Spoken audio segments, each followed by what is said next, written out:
Is 20 minutes good? Yeah. Yani we do 40 minutes and then 20 minutes. Do you want me to give you time? When I'm ready to what? Oh.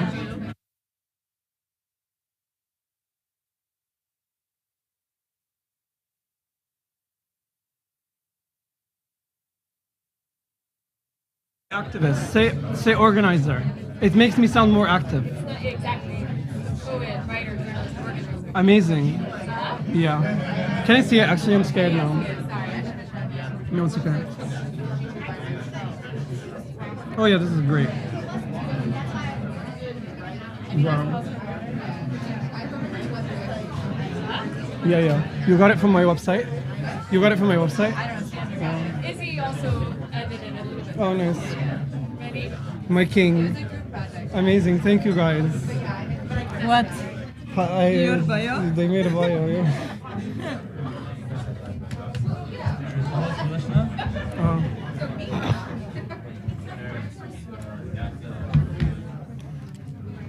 Good evening. Good evening. Good evening. Turn it on. Good evening. Hey! لسه ما بدناش. What an amazing turnout. Thank you all so much for being here. My name is Nadia Ben Youssef. I use she and her pronouns. I'm the advocacy director at the Center for Constitutional Rights.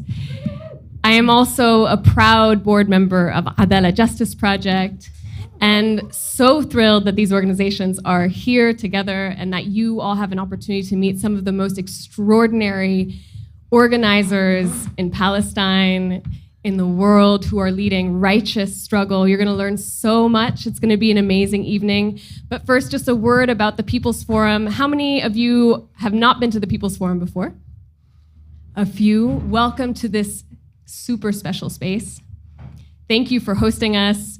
A lot of comrades from the People's Forum just got back this morning, from Cuba. Extraordinary delegations, extraordinary connections. When you walk into this space, it feels good because it is good. It is rooted in radical solidarity and internationalism. It believes very much in collective liberation, and so we're so thrilled that you're here. Before we begin, just a quick moment to put your feet on this ground, if folks want to put their feet on the ground. And remember that we are on unceded Lenape land. To recognize the original stewards of the land, the continuous stewards of this land, not just because we must, but because it's an invitation to be a part of a movement.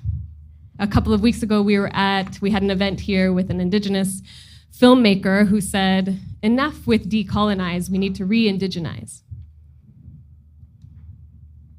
We're here with Palestinian organizers, movement leaders who are re-indigenizing Palestine, who are part of a global movement to re-indigenize these spaces. So it's an honor to be here.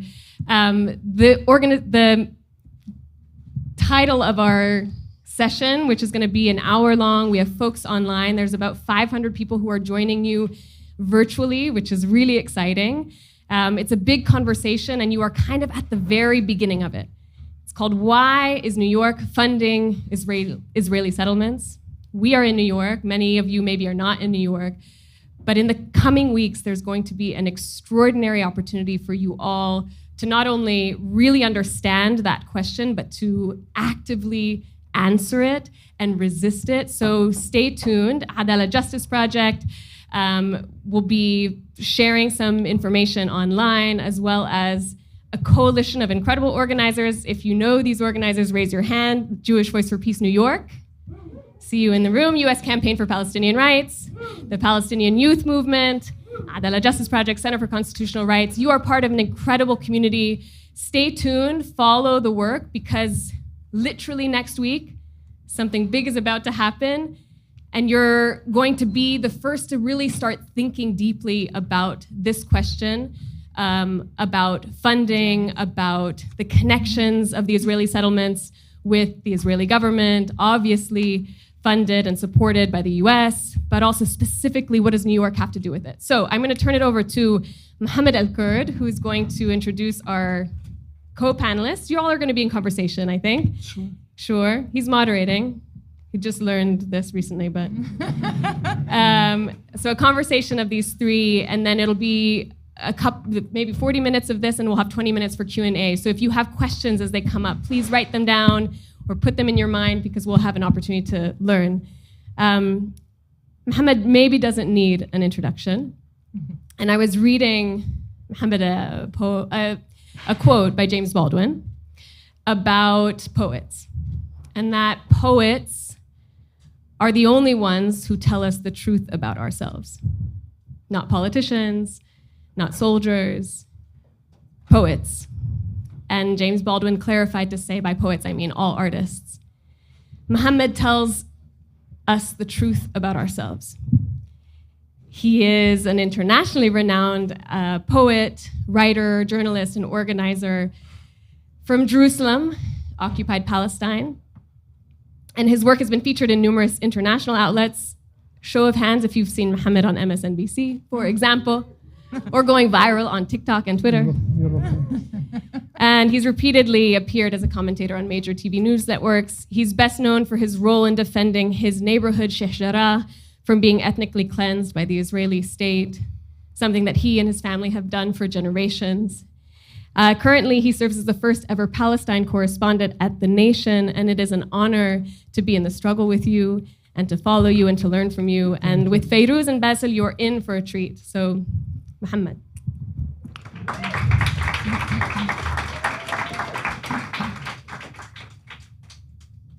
Hi, what's up?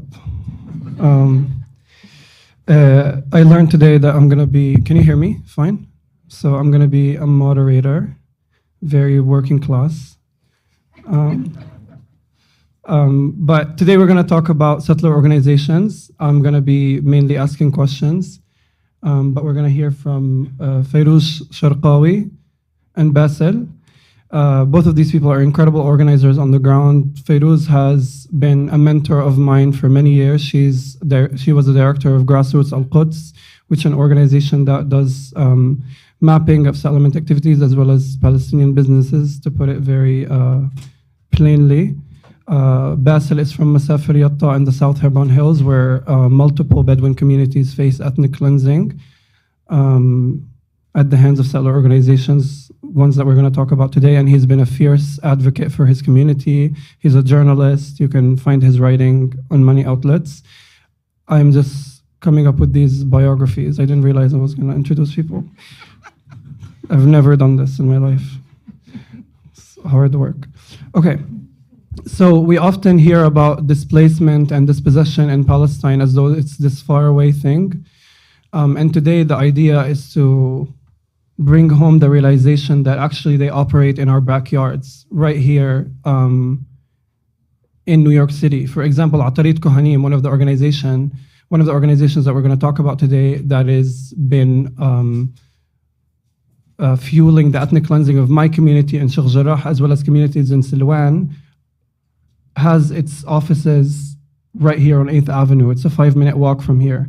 So these people exist in our backyards. They use our taxpayer money, American taxpayer money, to fund their activities, and they abuse the 501c3 charity designation status to fund ethnic cleansing and displacement.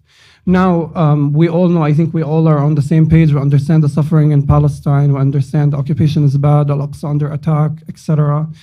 So we're not going to spend much time, touring the trauma of Palestinians. Rather, I really want us to focus on understanding the structure of these organizations and understanding the structure of how such charities, quote unquote charities, operate in order to funnel money into ethnic cleansing and to fuel ethnic cleansing. And at the end of this talk, which hopefully will not be boring, we'll have 20 minutes of Q&A if you want to ask questions. But to start, Fayrouz, كيفك? What's up? تمام. نورتي. Jet lagged. Nice. Fayrouz just got to New York last night, so you should all feel very grateful.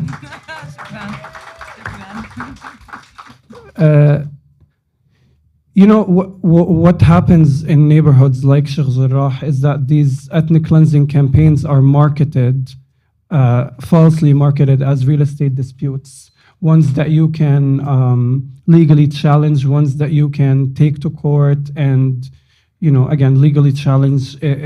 They're promoted as though they are independent actors, separate from the Israeli state, separate from the Israeli judiciary.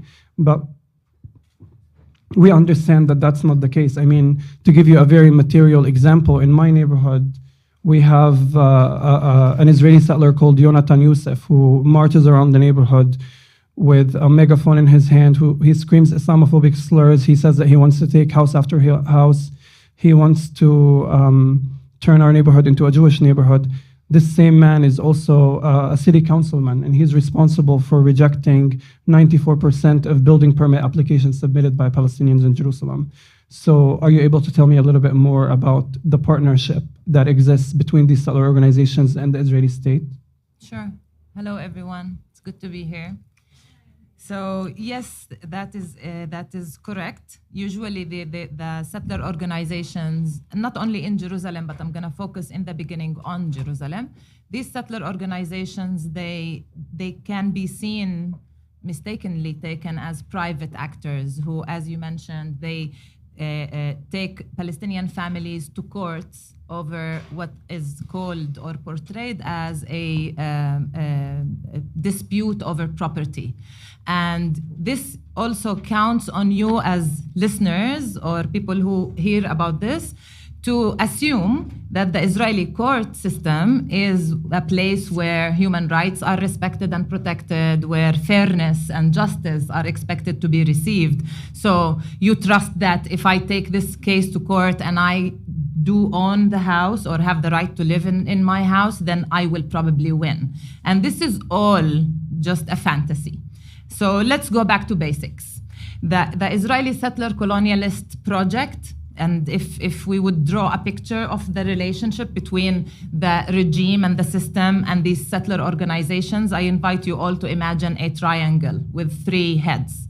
The first one is the legislative bodies, the Israeli Knesset, the parliament, the Israeli occupation municipality in Jerusalem. These are the places where the laws are passed. The legislation takes place, laws that are usually unjust and unfair and undemocratic, and they support the Zionist goal of ethnically cleansing Palestine and Jerusalem, especially in Jerusalem. The goals of the system of the Israeli government, occupation government, and municipality is to displace as many Palestinians as possible. And this is not just my interpretation. When the master plans of Jerusalem prepared by the Israeli occupation authorities claim shamelessly that they want to achieve and maintain a so-called demographic balance between Jews and non-Jews, all their terminology, and they speak about 70% Jewish, 30% non-Jewish, then you can imagine that the laws that are passed, the rules that the municipality passes, they are all against the Palestinian presence and existence in Jerusalem, and they aim at displacing as many Palestinians as possible. So there is the one head, the legislative bodies, the Knesset, the parliament, the municipality, they are the ones who make the rules. And then we have the judicial system, the court system, that carries out these and translates these laws and rules into eviction orders and demolition orders against Palestinians mostly, as many statistics that you must be exposed to all the time tell you about what is happening in Palestine in general and Jerusalem in specific. And so the third angle, the third head of this triangle is the settler organizations that come in the disguise of private bodies that simply have a dispute over a property and claim ownership over lands or homes and want to evict Palestinian families. But the truth is that these settler organizations are an integral part of the settler colonialist system in Palestine, and they work hand in hand with the Israeli occupation authorities. And it's not just Yonatan Jonathan Yosef. Let's remember Aryeh King, who is a very known and notorious settler leader in Jerusalem. He is the deputy mayor of Jerusalem today, and he's a settler himself, even by international law definition, which is the mildest you could find of what a settler is. Legally, he is an illegal settler in the settlement called Ma'aleh HaZitim in the middle of Ras Al-Amud in Jerusalem. And he's the one who founded the Israel Land Fund, and he's been working very hard on both sides, on both levels, also the official systematic level, but also the private level on displacing as many Palestinians as possible. And we have witnessed and seen Aryeh King walking around Sheikh Jarrah, bullying Palestinians and demanding that they are kicked out of their homes and so on. In addition, there is Itamar Ben Gvir, who is today a minister in the Israeli government. He is also a settler in the West Bank. And so it's not just a fantasy or just our interpretation of the connections between these settlers and the system. They are an integral part of the system. And they, as individuals or organizations, they complement what the system is doing. The system uses law and legal law mostly in order to not evacuate, but to displace Palestinians from their homes and lands, while these settler organizations are also part of that system. I mean, for example, one of the most notorious settler organizations in Jerusalem is El-Ad. El-Ad is in charge of Zionizing and Israelizing Silwan, just south of the old city. And El-Ad is the body that manages an Israeli national park, the so-called City of David, which is a national park that was established on Palestinian stolen land. The national park of the City of David is the only Israeli national park that is not managed by the official Israeli Parks Authority, but by a private body. And it's not by coincidence that this private body is a settler organization. So the connections and the lines between these settler organizations and the regime and the system and the government are various. There are so many of them. They are so clear. So it is very important, as a bottom line, is to remind everyone that these settler organizations, they're not just private bodies that have disputes with Palestinian families. They complement the Israeli government and municipalities' work of evacuating and displacing Palestinians from their homes. Thank you. Can you hear me? Maybe not. No? Oh shit, sorry. طيب, thank you so much. That was quite illuminating. And it's speaking and about these connections that are quite brazen and quite bizarre, honestly, when you look at them. I'm reminded of the fact that, in January, the Israeli Supreme Court ruled to expel about 1,300 people from Masafer Yatta in the South Hebron Hills. We're talking about Bedouin communities that have existed in their land for decades and decades and decades before the Zionist state was established. I'm reminded of the fact that one of the judges who approved this eviction order is himself a settler in the West Bank. And like Fayrouz said, this is by the mildest definition of an illegal settler. Basel, can you tell us a little bit about how does this connection between the state and the settler organizations manifest on the ground, in Masafer Yatta particularly? Wallahi, your mic's بيخزو. لا, it was off. Sorry. So good evening, everyone. It's nice to be here. I'm from Masafer Yatta, as Mohammed mentioned, which is about 20 Palestinian communities in a town called Masafer Yatta. We are divided villages, separated in this town, existing since decades for sure. Our livelihood is farmers that keep sheep, building our homes, and just living there simply. Our lives start to be affected mainly by the Israeli settlements earlier in the 80s when they start building. The state start build like 3 settlements in our land in Masafer Yatta, and that was the state to provide and build these like settlements and start to providing all like life requirements for those settlers by the digging roads, water networks, and electricity, and building the houses and bringing the settlers in. Within the same years, they make 2 designations to legitimize again the stealing of our land as a Palestinians from Masafer Yatta. They firstly designated thousands of dunums of our land as a state land.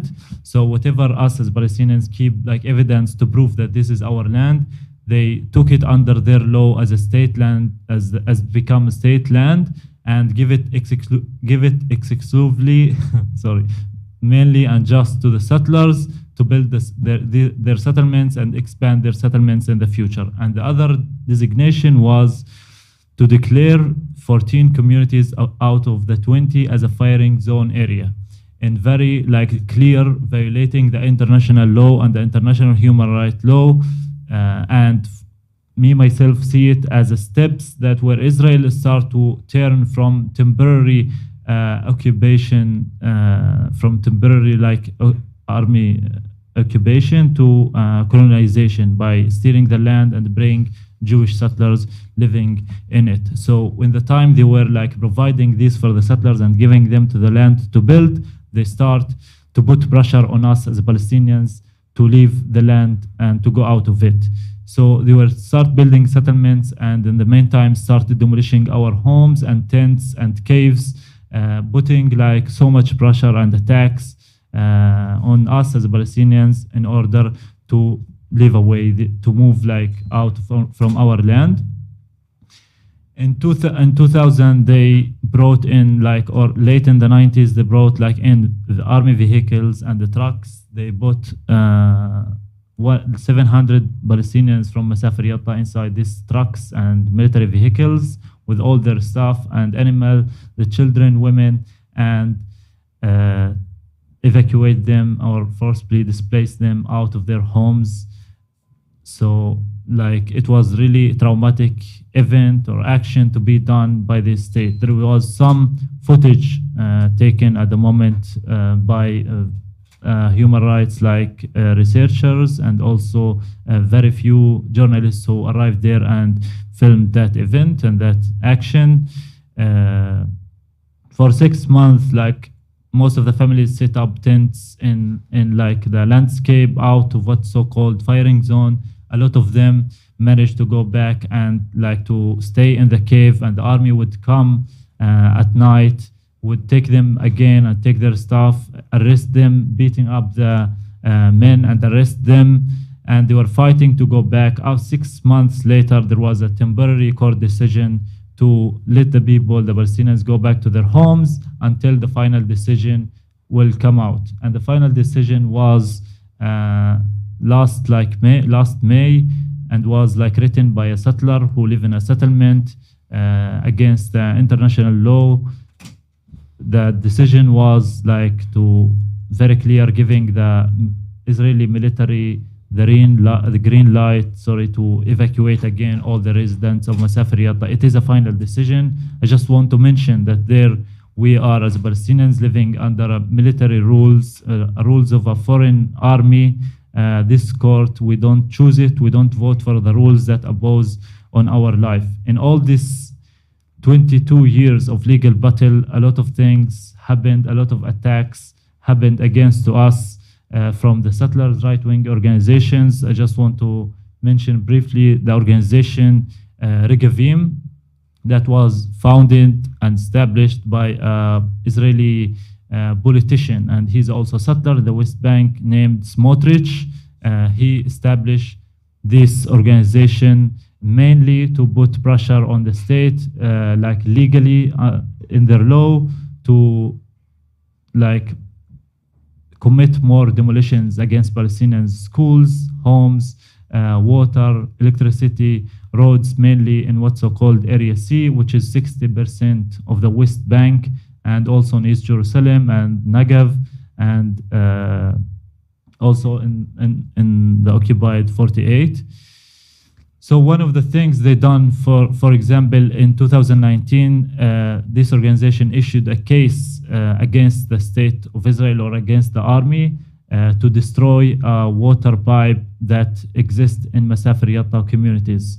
A water pipe that us as a Palestinians digged was 25 kilometers to connect water for all the communities in Masafer Yatta, for us, for our families, for our animals, for the daily uses. Which is we are prevented to have any life requirements. So we dig the roads during the night. We put this water pipe and we establish like a simple water system to provide water for us. They discover it and they issued a case against us as against this project and asked the state to destroy it.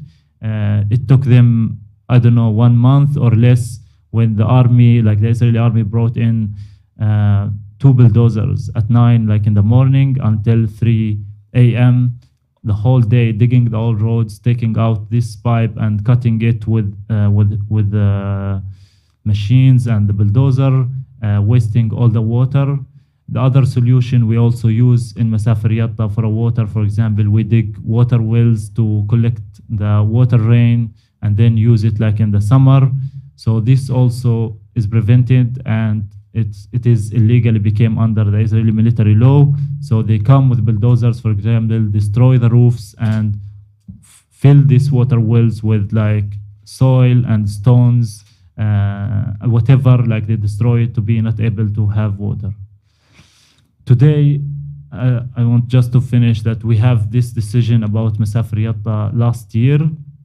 The attacks are more on us as a residents living there.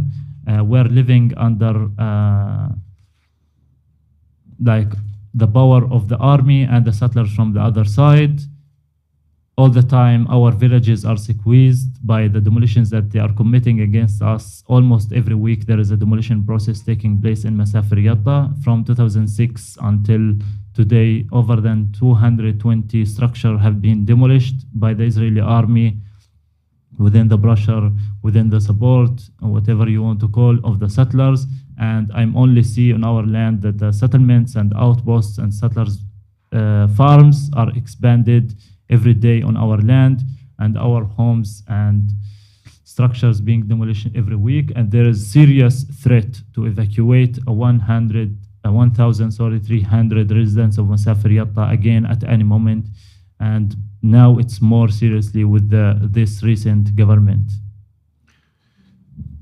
Thank you, Basel, for sharing that. And what Basel says about the military zone designation in Masafer Yatta is not an exaggeration. It was in fact confirmed by documents leaked or recently declassified in the Israeli State Archive that confirms that in the 80s, the Israeli government purposefully and exclusively designated these lands in the West Bank as military zones for the sole purpose of expelling Palestinians from them. And this is connected to what Fayrouz was saying about designating lands as green zones or national parks. It's the same as designating lands as archaeological sites and so on and so forth. You always have an excuse, but the purpose is always going to be ethnic cleansing and expulsion. Now, Basel told us a lot about Agavim, which is a settler organization operating in Masafer Yatta, which was co-founded by, as he said, Bezalel Smotrich, the now finance minister in Israel. Fayrouz, I'm wondering if you could tell us a little bit about the settler organizations that operate in Jerusalem specifically. Yes, so I mentioned El-Ad, and all of Jerusalem, all of the eastern part of occupied Jerusalem is under attack. And Palestinians are facing the threat of being displaced and ethnically cleansed everywhere in Jerusalem. But there are 3 areas of Jerusalem that have the excessive action of settler organizations, and these are the Old City. And again, when I say settler organizations, this is not to say that the government and the municipality are not already ethnically cleansing these areas, yeah? So there is the Old City because of its status and importance, and the immediate surroundings. And these happen to be Silwan to the south and Sheikh Jarrah to the north. And so in these 3 areas and in many others, and Silwan, by the way, is big. It's a big neighborhood of Jerusalem. And I mentioned Ma'aleha Zitim, the settlement in Ras Al Amud. Ras Al Amud is part of Silwan. That's where شو اسمه Aryeh King lives. So in the old city, it is Ateret Kohanim. So Ateret Kohanim is active in the old city and also partially in Sheikh Jarrah. And there is Nehalat Shim'on in Sheikh Jarrah and Al-Ad in Silwan. These are the most prominent settler organizations. Am I forgetting anyone? Ateret Kohanim. Yes, Ateret Kohanim in the old city. And so these are the organizations that are active in Jerusalem. And when I say active in Jerusalem, I'm talking about organizations that, first of all, they use a lot of propaganda against Palestinian presence in Jerusalem in general. They are very extreme, they are very violent, and they also, not only propaganda, they also take tours inside these neighborhoods. I have witnessed Aryeh King taking tours in Sheikh Jarrah, just pointing at homes, including Fatmi Salim's house, and saying, we are going to take over this house. This is going to be ours soon. But in addition to this, these organizations, they use money in order to buy property and also in order to go and again take families to courts under the so-called property disputes, using a lot of money to pay for lawyers in order to legally ethnically cleanse Palestinians, which is very easy and made possible by the Israeli judicial system. So these are the organizations that are active in Jerusalem. Many of them are active also in places like Beit Hanina or Jabal al-Mukabbir. So not only the three areas I mentioned, Silwan, the Old City, and Sheikh Jarrah, many other Palestinian neighborhoods as well. Should we talk about their status here? Yeah. And by the way, Basel mentioned Regavim, and Regavim is the main player in Masafer Yatta in the West Bank, but Regavim also is working in the Galilee, in 48 occupied lands, and in Naqab Desert, in the Negev. So they are part of, again, of the ethnic cleansing and dispossession of Palestinians in many parts of Palestine. And these are all settlement activities in our terminology as Palestinians. In our narrative, this is all settlement, and they are part of this settlement enterprise. Thank you. I can't believe I have to say thank you after every answer. You don't. Basel, you recently reported about Qamar Alayyan, a Palestinian girl whose ankle was broken by an Israeli soldier, and you also, before that, you reported on Abdullah Rawajbe, a Palestinian whose eye was targeted by an Israeli soldier, and then he lost his eye because an Israeli soldier or a policeman threw a stun grenade at his face. Many of these stories, if not most of them, do not make it to the mainstream news. And also, most people that consume like the New York Times or Washington Post and so on and so forth would not even know about the military zone status being fabricated for the sole purpose of expelling Palestinians. As a journalist writing about this, what do you think is missing from the reporting on Masafer Yatta? I think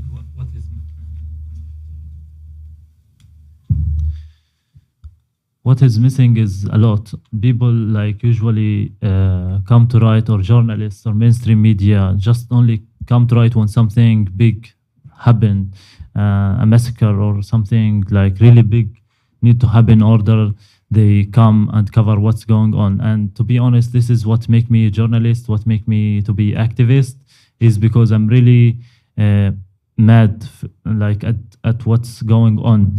I mentioned that Israel did once, they came to Masafer Yatta with military vehicles and the trucks and move away the residents. But after the footage were out and they like through the court made the residents to go temporarily back to their homes. But the strategy they use since then until today is to make the life of us as a Palestinian miserable as much as they can. For example, in November of last year, they came at the day where the students were studying at a primary school in the village of Sfai in Masafer Yatta. They brought trucks, border police and army and soldiers, and the soldiers ran directly to the classrooms, shut the doors off, and they closed the doors, stand there in each door a soldier, and taking us as journalists and adults away using stun grenades and pushing us away.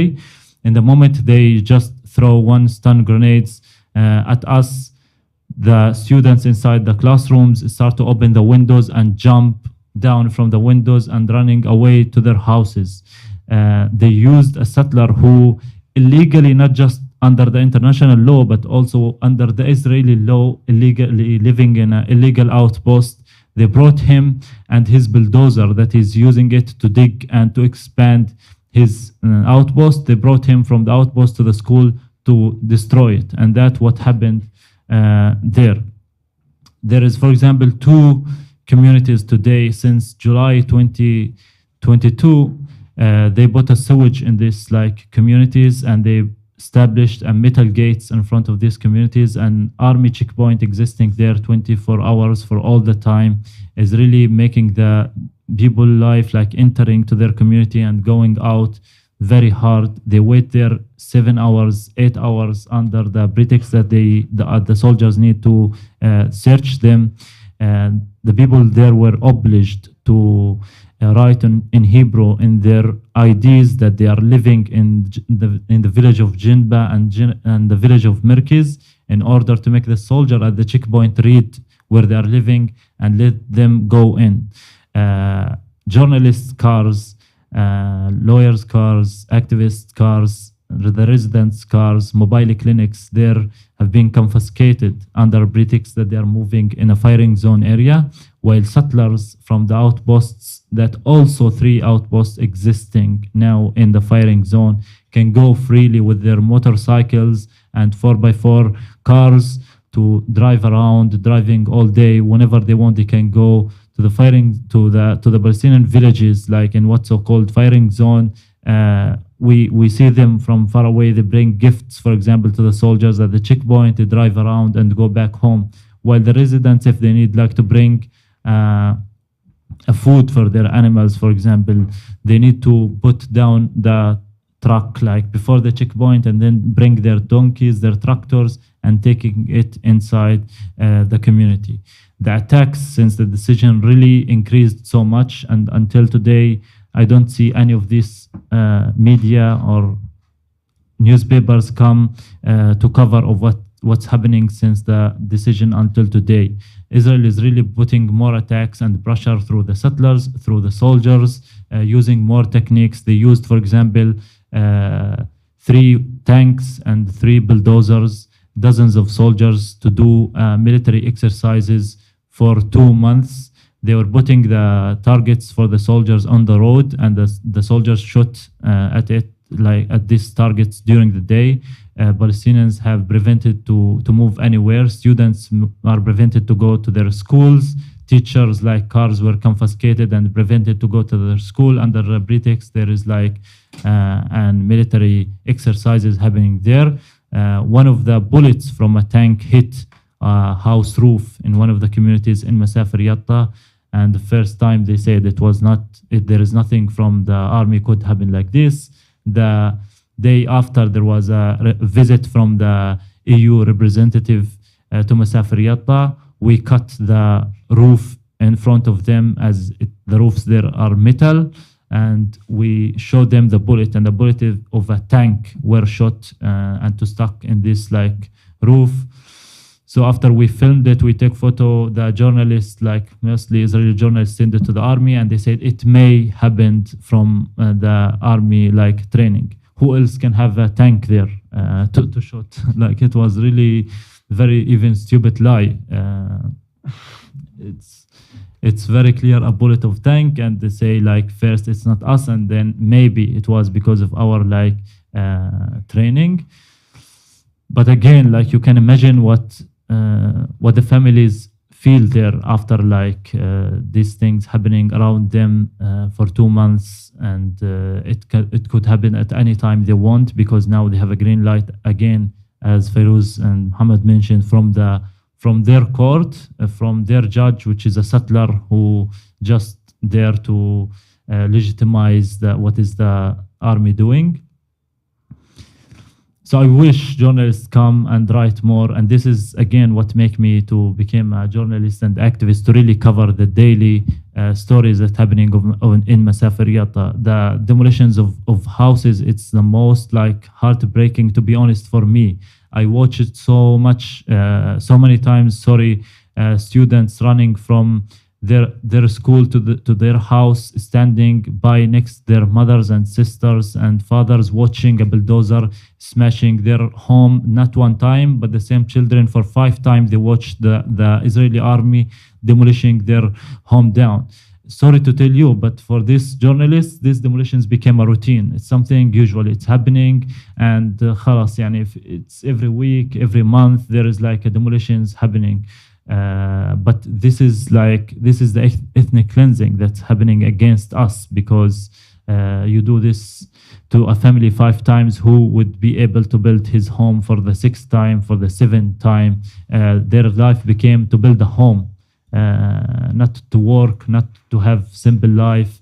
And all like what we fight there for is really to have a simple life, a good life, to have clean water, electricity, good road, good schools for our kids, and to not be afraid that at any morning we wake up and to see a bulldozer in front of our houses and soldiers ready to demolish it. Thank you, Basel, for helping illustrate this partnership between the army and the settler organizations. But organizations like Regavim and Atarit Kohanim and the Israel Land Fund are not working in isolation, and they're certainly not working to take over Palestinian homes, be it in Masafer Yatta, in Naqab, or in occupied Jerusalem by themselves. They do this only through the help of private American donors. So I guess now is the time to ask the main question of the event. Why is New York funding, what is it? Why is New York funding Israeli settlements, right? Why is this tax deductible status enabled? Before we talk about what we should be doing as a community, I'm going to ask Fayrouz a little bit to tell us about the 501c3 status. Yeah, I can you hear me? I wrote this number twice on my notebook because I keep, being afraid that I will not remember it. But let's take a moment. I should not be knowing this number. I should not be even, doing the effort of remembering 501c3, because you should not be funding these organizations. But so these organizations, they again market themselves as charity organizations, and they have this status here in the US and in New York that helps them gather these donations that are tax deductible and funnel these donations and this money to fund and fuel the ethnic cleansing that we have been speaking about for the last 40 minutes. And so you see, maybe if you follow the news coming from Palestine these days, not that it's new things happening, but one of the things you might see on TV or online are Israeli soldiers with their weapons out, terrorizing and shooting Palestinians, especially around Huwara and Nablus. And sometimes it's settlers armed, accompanied by the army, also armed, as if they need, like they already have the army doing this, but they also do it. It's the same with these settler organizations. The money is paid, a lot of money is funneled into the settlements, of course, by the Israeli occupation authorities, the government.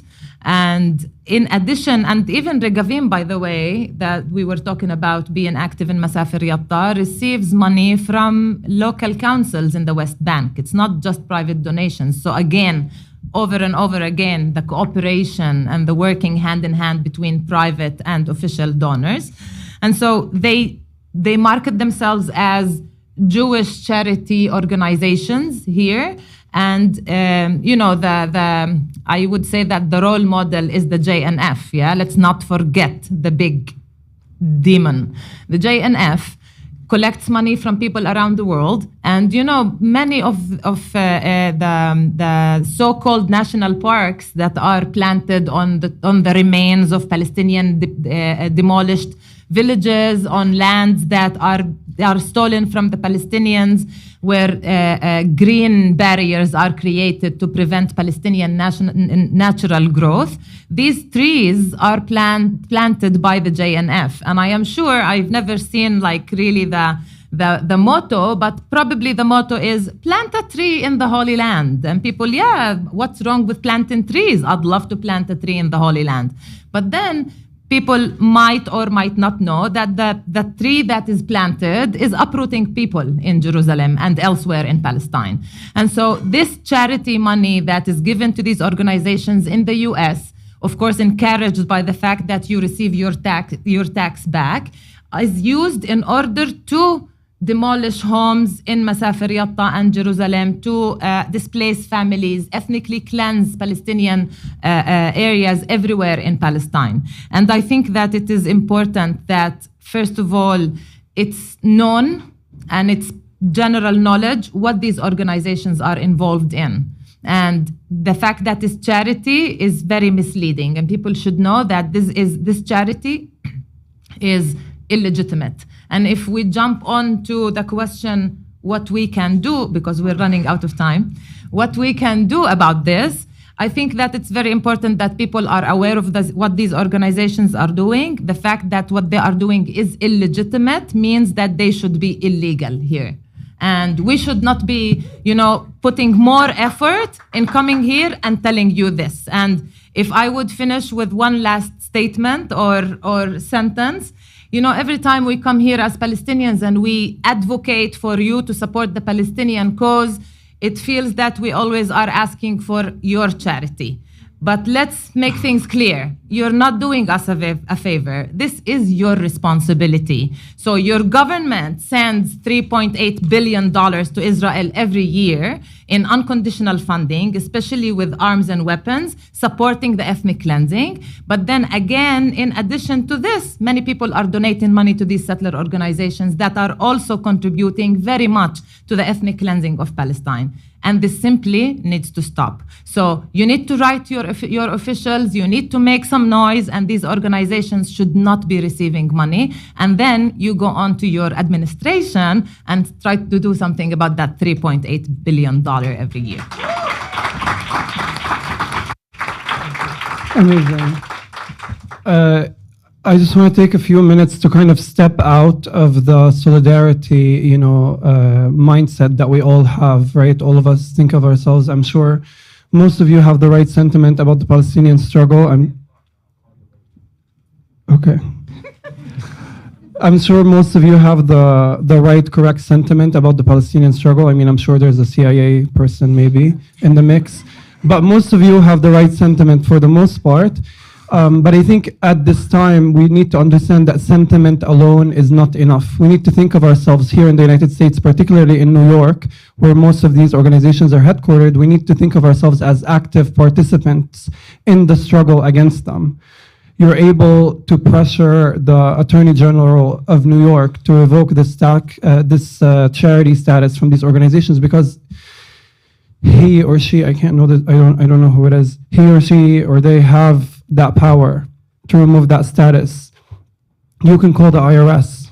You can make noise. You can protest in front of those organizations. You can think, and also there are people creating efforts and initiatives and launching campaigns soon against these organizations. So keep an eye out for that. And even beyond the moral argument against these organizations, right? These are people who are funding ethnic cleansing in Palestine. These are people who are taking generational homes from us, but they're also taking social services from you all. These rich people are spending millions on their pet projects that involve ethnic cleansing so they can avoid paying taxes, so that they can avoid, insuring others. And even if you want to step outside of that moral argument and you want to take the most lame argument ever, this is against American law, right? Not that anyone cares on this panel, but it's against the law. I mean, I'm sure you have an uncle who cares about the law. So make noise about this, because these people depend, these organizations depend on their donors' money to survive, to sustain themselves. They cannot continue to exist in the real world if the donations that were made to them were not tax deductible, because nobody's just going to make a donation without it being tax deductible. I mean, come on. With that, we're going to take some questions from the audience. If anybody wants to heckle also, welcome to it. Big round of applause. And thank you especially to Basel and Fayrouz, who came all the way to share with you their wisdom.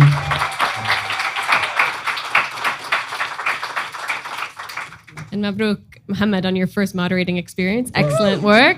Never again.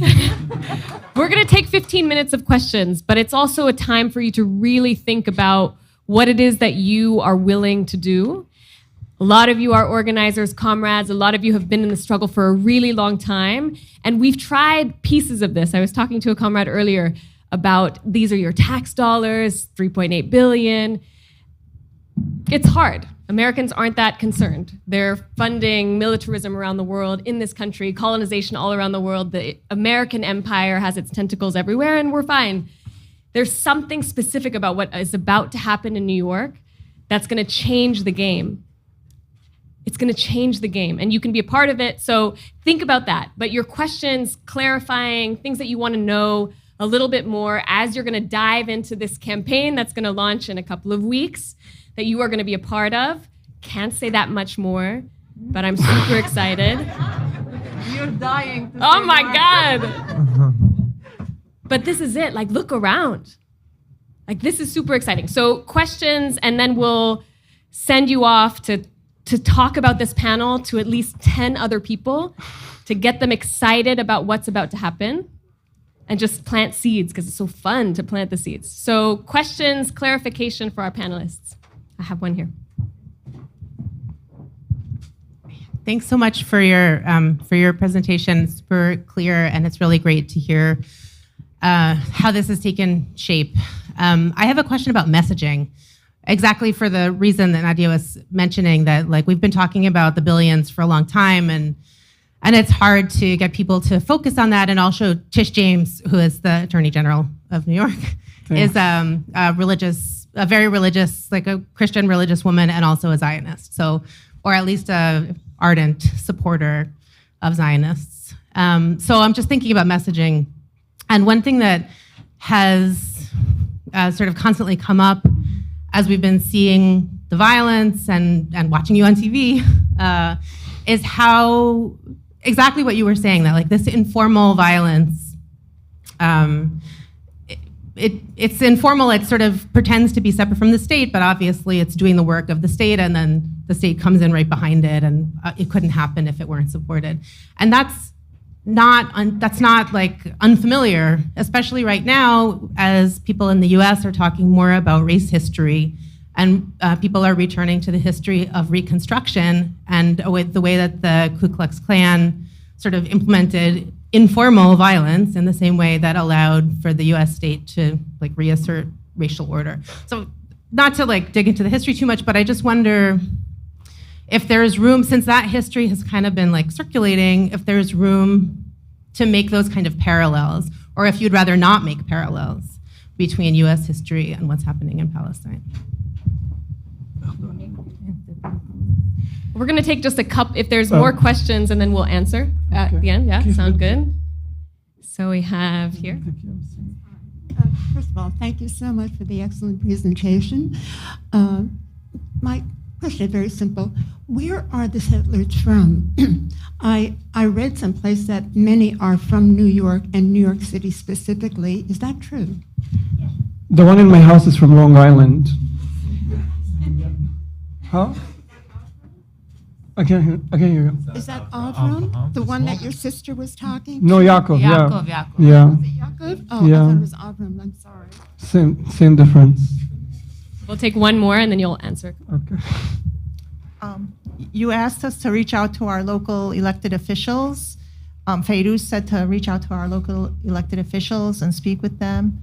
And Muhammad said funding the settlements is against the law. So can you guide us on which law? That way when we reach out to the local elected officials, we can like be very specific. Oh, they are breaking such and such law, and that way it could help with the complaints.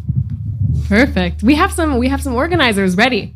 At messaging, so a question on messaging, and then specifically parallels, well, one part of it, parallels with the United States or other moments of vigilante violence to uphold racial supremacy and order. New York settlement, yes.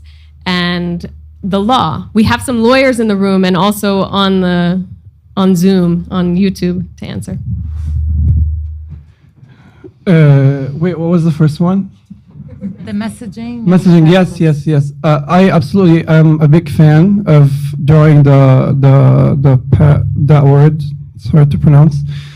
Obviously, with being respectful of the intimate differences between those kinds of violence that is visited upon different communities, but even like the similarities in the violence of gentrification. The joint training programs, for example, I often think about GILI, the Georgia-Israel Law Enforcement Exchange Program, in which Israeli police train American police, and this happens all across this country. Israeli police train American police in mass surveillance, hyper-surveillance techniques, in police brutality techniques like the knee on neck technique, which took the life of George Floyd. More racial profiling techniques, and this impacts American communities in the present tense. And I think this is one of the ways we can get people to care about what's happening, because it ultimately affects them. And this is why, like, we should adopt an internationalist framework when thinking about Palestine, because ultimately whatever is happening over there is going to have a rippling effect on the marginalized communities here. So I think in terms of the messaging, we should be able to look at the history and draft, draft some kind of messaging. And I'm also like a believer of playing on all fronts. I have zero faith in the law. I don't believe in the law. I think the law can fuck itself. But saying that this is illegal is good, right? I don't care about international law, but saying that this is in violation of international law is good, because one thing will, like, different things will trigger different people and compel different people. So just like a diversified messaging is what I would adopt. Maybe you want to answer about where the settlers are from, or Basel? Well, I don't have the statistics. They are from all over the world, but there are so many Americans, I can tell you for sure, with their loud voices and so some settlers from the US, a lot of dollars from the US. Something is wrong with the US people. And just and maybe if I could go back, because I'm sorry, I don't have the numbers.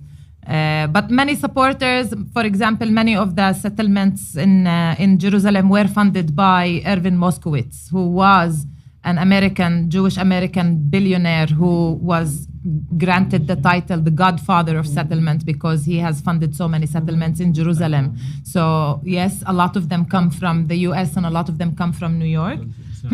At the same time, going back to messaging, I think that in addition to saying that these things are illegal, and not to neglect the moral aspect of the whole story, of course, because laws can exist on paper, but again, we are living the reality where it can exist on paper and nowhere else.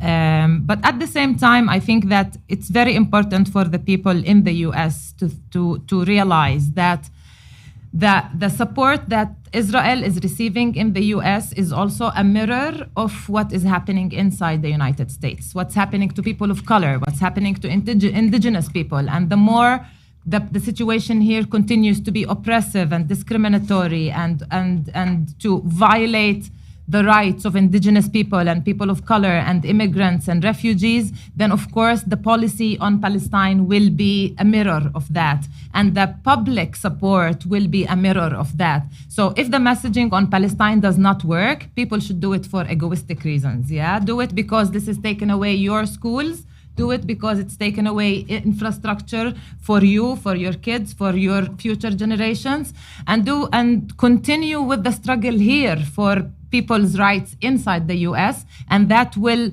immediately and naturally, automatically affect how the situation is, the support is in Palestine to ethnic cleansing or to justice. Thank you. Basel. settlements. Oh, Choose your question. whatever. Yeah. You asked about settlements, violating which law? In the States.